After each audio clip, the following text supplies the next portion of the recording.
아빠, 엄마, 밖에 할머니가 서 있어요. 딸의 공포에 질린 외침, 민주는 창밖을 내다봤지만 안개 자욱한 어둠뿐이었다. 그가 돌아섰을 때 딸의 눈빛이 변해 있었다.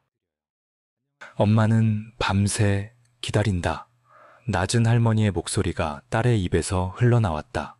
순식간에 천진난만했던 딸은 사라지고 없었다. 7월의 장맛비는 양동이로 퍼붓듯 낡은 트럭의 유리창을 세차게 두들겼다. 민주는 젖은 핸들을 꽉 쥔 채 몇 미터 앞밖에 보이지 않는 빗줄기 속 흐릿한 시골길을 힘겹게 헤쳐나갔다. 그의 옆자리에서 아내 서연은 어린 딸 하윤을 꼭 끌어안고 있었다. 창백한 얼굴의 그녀는 창밖의 불확실한 허공에 시선을 고정한 채였다. 이제 막 10살이 된 하윤은 야위고 창백했으며 추위 때문인지 아니면 자신만이 감지하는 어떤 보이지 않는 공포 때문인지 엄마 품에 파고들어 연신 몸을 떨었다. 그들은 안개 마을로 향하는 중이었다. 이름만으로도 음산함과 고립감을 자아내는 곳이었다. 서울에서 하던 작은 사업이 무너지며 막대한 빚더미에 앉게 된 후 그들은 도시의 집을 팔고 이곳을 찾을 수밖에 없었다.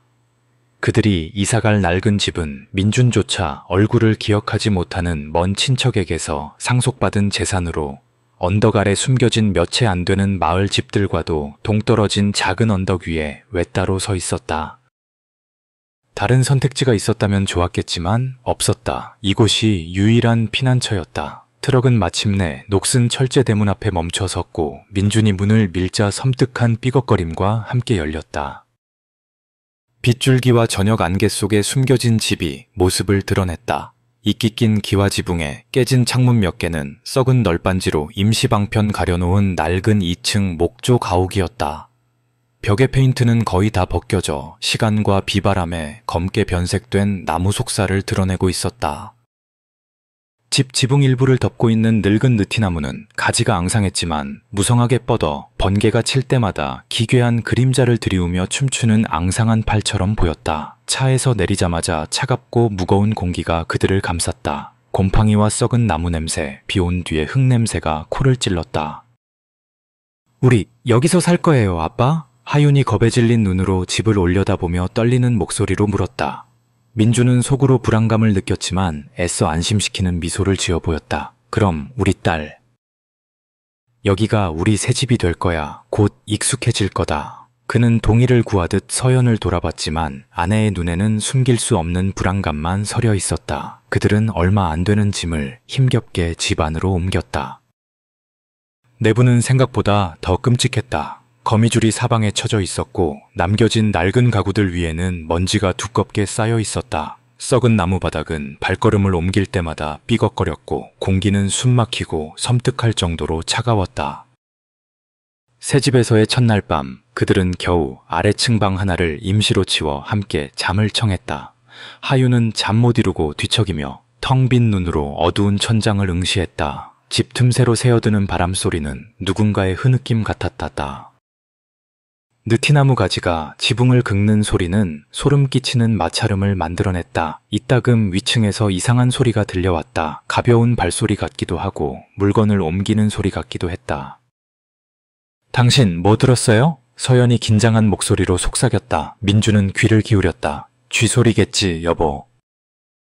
낡은 집이잖소. 그는 그렇게 말했지만 속으로는 의심이 가득했다. 그 소리는 쥐소리 같지 않았다. 자정 무렵 하윤이 갑자기 벌떡 일어나 앉으며 창밖을 가리키며 더듬거렸다. 아빠, 엄마, 저기 밖에 할머니가 서 있어요. 민준과 서연은 심장이 쿵쾅거리며 깜짝 놀랐다. 민준은 창가로 달려가 임시로 친 커튼을 젖히고 밖을 내다봤다. 칠흑 같은 밤, 비는 그쳤지만 안개가 짙게 끼기 시작했다.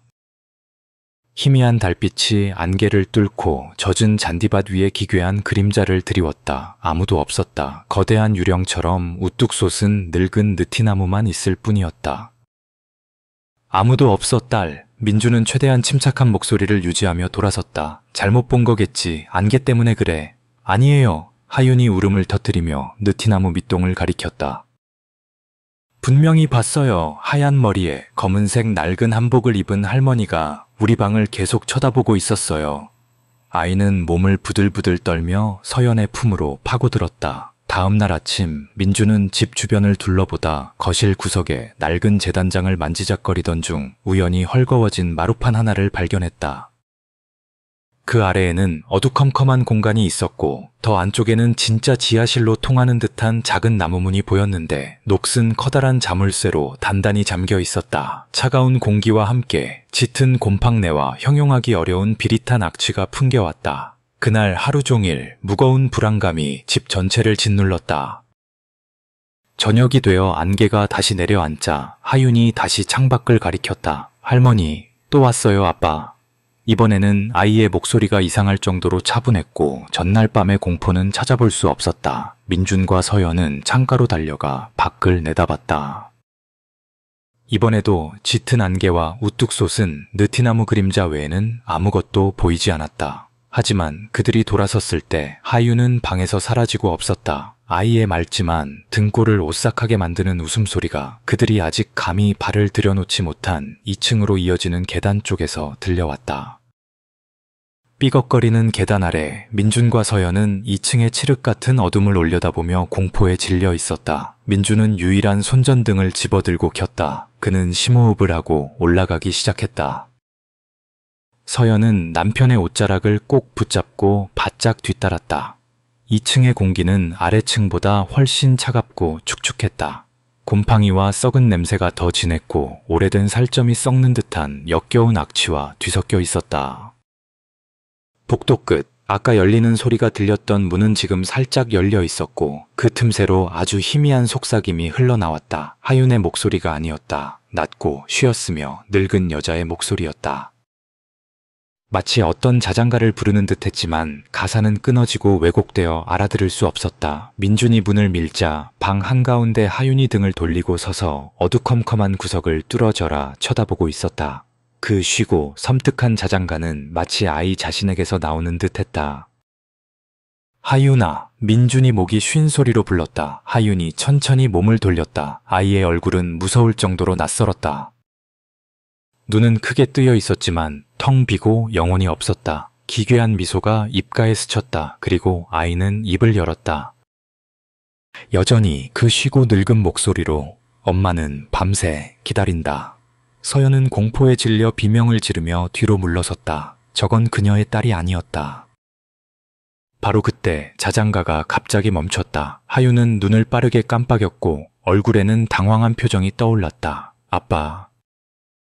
엄마? 제가 왜 여기 있어요? 아이는 낯선 방을 둘러보더니 울음을 터뜨리며 부모에게 달려왔다. 아이는 엄마 품에서 거의 즉시 잠이 들었다. 다음 며칠은 극도의 긴장과 공포 속에서 흘러갔다. 하윤은 그날 밤 일을 잊은 듯 했지만 눈에 띄게 말이 없고 침울해졌다. 아이는 종종 혼자 앉아 민준이 찾아준 낡은 종이에 아무렇게나 그림을 그리곤 했다. 처음에는 집, 느티나무, 가족들의 모습뿐이었지만 점차 그림은 기괴하고 무서워졌다. 하얀 머리에 검은 한복을 입은 할머니의 모습이 그림에 계속 등장했다. 민주는 집의 역사에 대해 더 알아보려 마을의 작은 가게 할머니를 찾았다. 할머니는 망설임 끝에 그 집이 아주 오래전에 버려졌고 이전 집주인 가족에게 비극적인 일이 일어난 후였다고 말했다. 소문에 따르면 한 여자가 그 집에서 미쳐서 죽었고 그녀의 영혼이 여전히 그곳을 떠돌고 있다고 했다. 어느 날 오후 서연이 하윤을 데리고 잠시 마당에 나간 사이 민주는 삐걱거리는 마루판 자리로 돌아갔다. 그는 재단장 서랍 깊숙한 곳에서 꽤 독특한 모양의 오래된 노소의 열쇠를 찾아냈다. 떨리는 손으로 자물쇠에 열쇠를 꽂자 철컥하는 마른 소리와 함께 자물쇠가 열렸다. 차가운 바람이 강하게 불어 올라왔다. 짙은 곰팡내와 형언할 수 없는 죽음의 기운이 섞인 바람이 민준의 얼굴을 강타했다. 좁고 가파른 돌계단이 땅속 깊이 이어져 있었다. 바로 그때 마당에서 서연의 다급한 외침이 들려왔다. 여보, 하윤이가 또 없어졌어요. 민준은 깜짝 놀라 마당으로 뛰쳐나갔다. 서연은 늙은 느티나무 아래 멍하니 서서 높은 나뭇가지에 걸린 하윤의 빨간 목도리를 가리키고 있었다. 아이는 보이지 않았다. 그리고 그때 집 쪽에서 다시 그 쉬고 애절한 자장가가 들려왔다. 이번에는 2층이 아니라 마치 땅속 깊은 곳, 그가 방금 열었던 지하실 문 쪽에서 울려 퍼지는 듯했다. 아가야, 자거라. 뒷마당, 대나무, 바람의 흔들. 누가 데려갔나? 새장 속, 나의 아가. 애절하고 섬뜩한 자장가는 여전히 땅속에서 울려 퍼져 민준의 심장을 파고들었다. 민준은 손전등과 낡은 엽총을 집어들고 미끄럽고 축축한 돌계단을 조심스럽게 내려가기 시작했다. 지하실 공기는 얼음장처럼 차갑고 숨 막힐 정도로 답답했다. 자장가는 이제 바뀌어 있었다. 고통, 배신, 그리고 악독한 저주에 대한 이야기를 담은 완전한 노래였다. 애어굴한 피눈물, 차가운 땅속 깊이 스며드니 천년이 지나도 이 원한 풀리지 않으리. 돌계단을 다 내려간 후 민주는 축축한 흙바닥에 발을 디뎠다. 앞쪽 어두운 구석에서 희미하게 바스락거리는 소리가 들렸다. 하윤이었다. 아이는 구석에 웅크리고 앉아 그에게 등을 돌린 채 바닥에 있는 무언가를 손으로 만지작거리고 있었다. 기이한 문양이 새겨진 작고 낡은 나무 상자였다. 하윤아, 여기서 뭐 하니? 민준이 아이의 어깨에 손을 얹었다. 하윤이 천천히 고개를 들었지만 그를 돌아보지는 않았다. 아이는 목소리가 다시 변해 낮고 탁하며 낯설게 속삭였다. 할머니가 여기 내려와서 이거 가져오라고 했어요. 이 안에 할머니 것이 있다고. 당신네 집안 사람들이 빼앗아 간 것. 아이가 갑자기 휙 돌아섰다. 손전등 불빛 아래 하윤의 얼굴은 끔찍했다. 아이의 눈은 검고 텅 비어 있었으며 입꼬리가 섬뜩한 미소로 올라가 하얀 치아를 드러냈다. 그리고 그 목소리는 더 이상 하윤의 목소리가 아니었다. 증오와 원한에 가득 찬 늙은 여자의 목소리였다. 돌려다오. 귀신 들린 목소리가 하윤의 입에서 터져나왔다. 내 것을 돌려다오. 당신네 조상이 죽인 내 딸의 영혼을 돌려다오. 얼음장 같은 바람이 갑자기 지하실을 휩쓸며 민준의 손에 들린 손전등을 꺼뜨렸다. 짙은 어둠이 모든 것을 삼켰다. 그는 귀 옆에서 울려 퍼지는 그 존재의 광기 어린 소름 끼치는 웃음소리와 고통스럽게 비명을 지르는 하윤의 목소리만 들을 수 있었다. 민준은 극도의 공포에 빠져 허공에 총알을 난사했다. 총성이 멎자 지하실은 다시 침묵에 잠겼다. 하윤은 사라졌다. 작은 나무 상자도 그 자리에 없었다. 다음 날 아침 민준은 다시 마을 가게 할머니를 찾아갔다. 그녀가 들려준 이야기는 50여 년 전에 일어난 비극이었다. 언덕 위의 집은 한때 그 지역 부유한 지주의 소유였다. 그는 옥분이라는 아름다운 첩을 두었고 그들 사이에는 어린 딸 민지가 하나 있었다. 하지만 지주는 다른 여자에게 마음이 끌려 옥분 모녀를 버렸다. 그뿐만 아니라 그는 새 애인의 말을 듣고 옥분에게 간통죄 누명을 씌우고 증거를 없애기 위해 그녀의 어린 딸을 잔인하게 살해했다. 너무나 고통스럽고 분노한 옥분은 미쳐버렸다. 사람들은 그녀가 딸을 애도하며 자주 숨어 울던 바로 그 지하실에서 스스로 목숨을 끊었다고 말했다. 죽기 전에 그녀는 배신한 지주의 온 가문에 저주를 퍼부었다. 그의 후손들이 조상의 죄값을 치르게 될 것이라고 민주는 듣는 동안 온몸의 힘이 빠져나가는 것을 느꼈다. 그 지주의 이름은 바로 그의 증조 할아버지였다. 넋나간 사람처럼 집으로 돌아왔을 때 그는 늙은 느티나무 높은 나뭇가지에 하윤이 걸터앉아 어제 그 작은 나무 상자를 안고 있는 것을 보았다. 아이는 허공을 향해 즐겁게 웃으며 이야기하고 있었다. 하윤아, 민준이 소리쳤다. 하윤이 아빠를 돌아보았다. 입가의 미소가 순식간에 사라지고 차갑고 낯선 눈빛이 대신 자리했다. 아이는 나무 상자를 높이 들어 올렸고 목소리는 다시 옥분의 목소리로 변했다. 찾았다. 내 딸의 영혼. 이 안에 있어. 그리고 아이는 나무 상자 뚜껑을 열었다. 짙고 끈적끈적한 검은 연기가 상자 안에서 뿜어져 나와 하윤과 늙은 느티나무 전체를 뒤덮었다. 옥분의 섬뜩한 웃음소리와 하윤의 고통스러운 비명이 뒤섞여 공간 전체에 울려 퍼졌다. 서연은 소리를 듣고 집안에서 뛰쳐나와 그 광경을 보고 날카로운 비명을 지르며 땅바닥에 쓰러져 의식을 잃었다. 검은 연기가 서서히 걷히자 앙상한 느티나무 가지만 드러났다. 하윤과 나무 상자는 흔적도 없이 사라졌다. 집은 그 균열을 감지한 듯 더욱 난폭해졌다. 문과 창문이 저절로 쾅 닫히고 물건들이 공중으로 떠올라 그들을 향해 날아왔다. 사방에서 으르렁거리는 소리와 섬뜩한 속삭임이 들려왔다. 민주는 침대 및 썩은 옷장 속에서 몇 가지 낡은 물건들을 찾아냈다. 누렇게 변한 상아빗, 해진 아기옷 몇 벌, 사가버린 가죽 표지의 수첩. 그것은 옥분의 일기인 듯했다. 마지막 몇 줄은 증오와 원한으로 가득 차 있었고 자신에게 고통을 안겨준 자를 저주하며 복수를 위해 돌아올 것을 맹세하고 있었다. 민지라는 두 글자가 적힌 대여섯 살쯤 되어 보이는 여자아이의 낡은 초상화도 발견했다. 어느 날 밤 민준이 희미한 등잔불 아래서 옥분의 일기를 다시 읽고 있을 때 서연이 침실에서 갑자기 비명을 질렀다. 민준이 달려가자 서연은 방구석을 가리키며 얼굴이 핏기 없이 하얗게 질려 있었다. 그가 서연을 돌아봤을 때 서연의 바로 등 뒤 어둠 속에 희미하게 하얀 머리에 검은 한복을 입은 할머니의 형상이 서 있었다. 그녀는 앙상하고 마른 손을 서연을 향해 뻗고 있었다. 민준이 소리치며 달려들자 형상은 사라졌다. 서연은 당장 이 집을 떠나야 한다고 강하게 요구했다.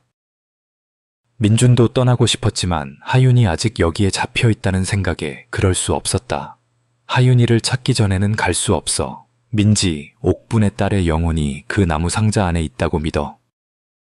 어쩌면 우리가 그 상자를 찾으면 옥분의 원한을 달랠 수 있을지도 몰라. 바로 그때 방문이 갑자기 끔찍한 소리를 내며 쾅 닫혔다. 방 안의 물건들이 격렬하게 흔들리기 시작했다. 탁자 위의 등잔이 바닥으로 내동댕이 쳐져 산산조각 나고 불길이 나무 바닥 위에서 격렬하게 타올랐다. 옥분의 섬뜩한 웃음소리가 방 전체에 울려 퍼졌다. 어딜 가려는 개냐. 피의 빚을 다 갚기 전에는 아무도 여기서 나갈 수 없다. 불길은 썩은 나무 바닥 위에서 빠르게 번져나갔다. 민주는 서연을 방구석으로 끌고 가 천장 근처의 작은 환기창을 가리켰다. 서연이 힘겹게 창문 밖으로 몸을 빼내 축축한 잔디밭 위로 떨어졌다. 민준이 뒤따르려 할 때 발밑의 바닥이 갑자기 무너져 내렸다. 그는 아래의 칠흑 같은 어둠 속 지하실로 곧장 떨어졌다. 의식을 되찾았을 때 그는 지하실의 어둠과 살을 내는 추위 속에 있었다. 위층 침실의 불길은 꺼진 듯했다.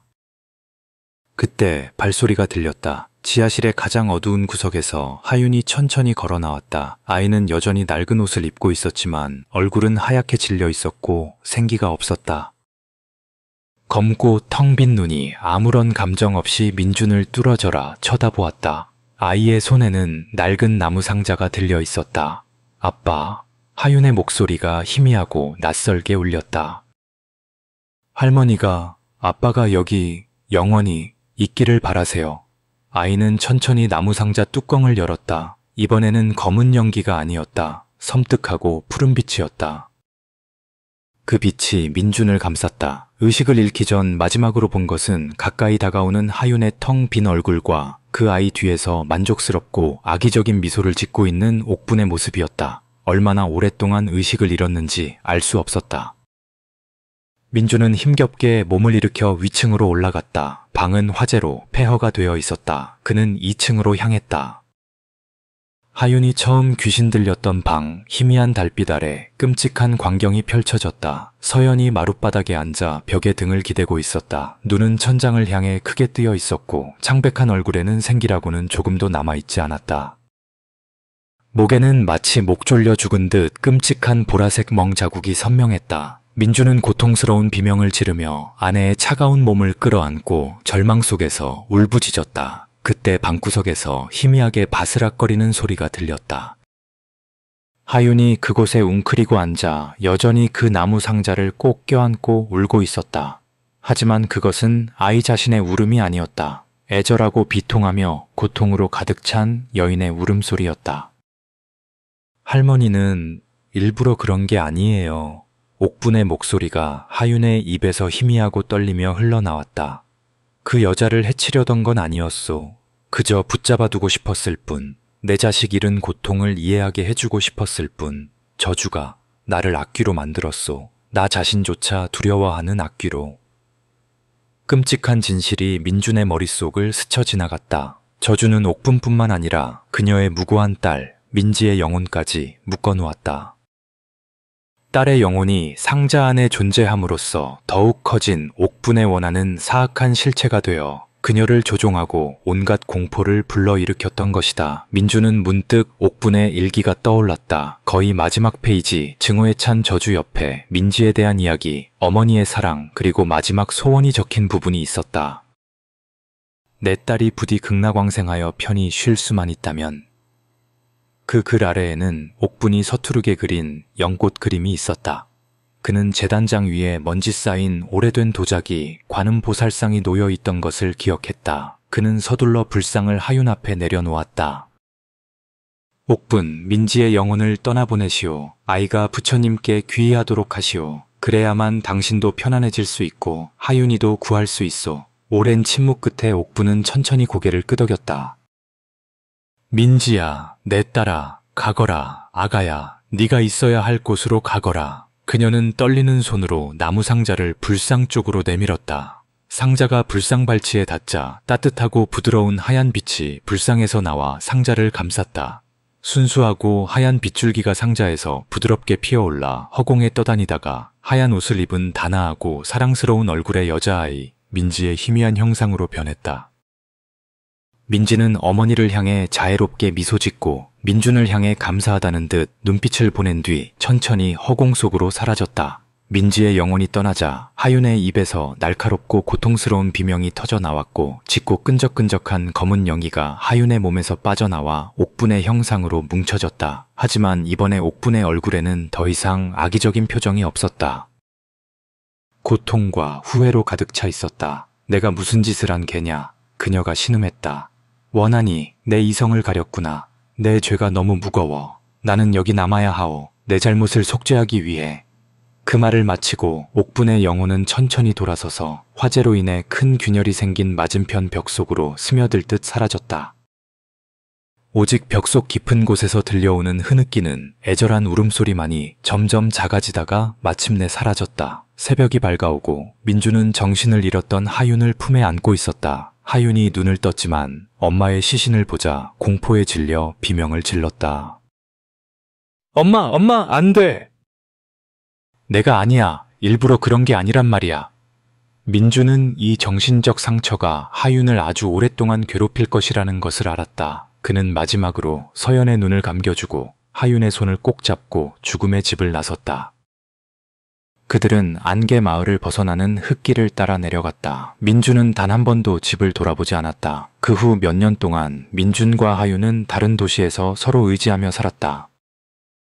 하윤은 조용하고 말수가 적으며 항상 설명할 수 없는 슬픔과 모호한 두려움을 안고 사는 소녀로 성장했다. 자주 악몽을 꾸었다. 민준은 딸에게 안개 마을에서 일어났던 일의 전말을 결코 자세히 이야기하지 않았다.